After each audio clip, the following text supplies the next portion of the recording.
What's going on, ladies and gentle dudes? This is Casey, and welcome to episode 3 of my League of Legends Beginner's Guide.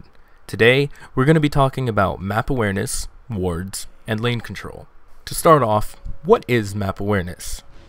Map awareness is having the knowledge of what's happening on the map, knowing where your teammates are, where enemy champions are, what neutral mobs are currently spawned, where enemy wards are placed, and which lanes are moving in which direction. So, how can you improve map awareness? Taking a glance down to the minimap every few seconds and comprehending what is currently being shown, as well as listening to teammates' calls for champions in their lanes that are missing and where the jungler was last seen. A quick tip is to check the map anytime you're about to move past the middle of the lane, as that is when you are putting yourself at risk to be ganked. One way to help avoid this is to place wards. Wards are items purchasable in the shop, listed under consumables that give vision in a set radius of 1000 range. This range increases if you currently have 1 point in the utility mastery, Scout, which increases range by 5%, giving it a total range of 1050. Placement of wards is very important, as it is the deciding factor between seeing an enemy coming for you and being completely blind. A good way to know where to place a ward is to look at the surroundings. If there are a lot of paths leading to your lane, it's probably best to be able to see most, if not all, of those paths.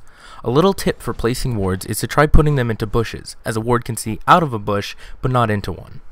When you are under consumables in the shop, you'll see two different types of wards. Sight wards, more commonly called green wards, and vision wards, more commonly called pink wards. So what is the difference between the two? Sight wards are the cheaper of the two, as they only give vision to visible targets in the area. Vision wards, however, give vision of invisible units, such as other wards or champions that may be invisible, such as Evelynn, Jago, or Twitch. There are plenty of other champions with invisibility, but that's when knowledge of who you're fighting comes into play. Lastly, let's talk about lane control. What is lane control? Well, it is as it sounds. Lane control is, having control of your lane. What constitutes having control of your lane? Being able to bully or harass your opponent to deny them gold they could potentially receive from killing minions, but still being safe in doing so. Lane control is also very important to have in order to set up ganks for your team. Where you're standing at all times in the lane is very important.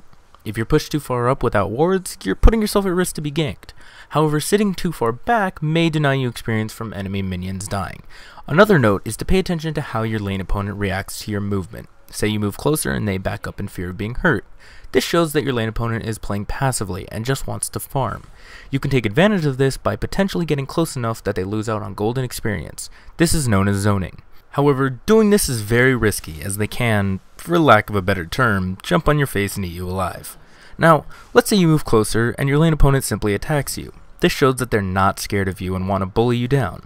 One thing I like to do is back up just far enough that they can't damage me, but I still gain experience from minion deaths, and I only move up to get the last hit on a minion to gain gold. In doing this, it allows the enemy to push your lane and give your teammates easy access to gank them. Being pushed under your turret makes getting those last hits on minions quite difficult, right? Wrong. It simply takes knowing the not-so-secret tactics of last hitting under your turret, which may take some practice, but it is worth it. The simple rule for most champions is to let the turrets shoot melee minions, which are the minions up front with the cute little swords and shields, twice, and then you do a basic auto attack on them. For caster minions, the minions in the back with the awesome magical abilities, it takes one basic auto attack from you, then one turret shot, and finally one last basic auto attack. The cannon minions are a little easier, as they will just take a pounding down to a sliver of health, at which time you can easily last hit them. While we're on the topic of minions, I guess I'll give a few fun facts about minions. First off, a group of 6 minions spawn every 30 seconds. That's a group of 3 melee minions and 3 caster minions. However, every third wave, a cannon minion spawns along with them, making it a group of 7 minions.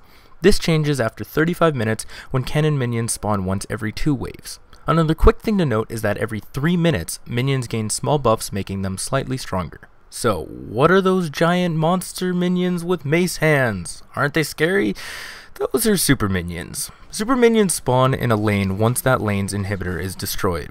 One super minion spawns with each wave unless all 3 inhibitors are destroyed, in which case a second super minion spawns into each lane with each wave.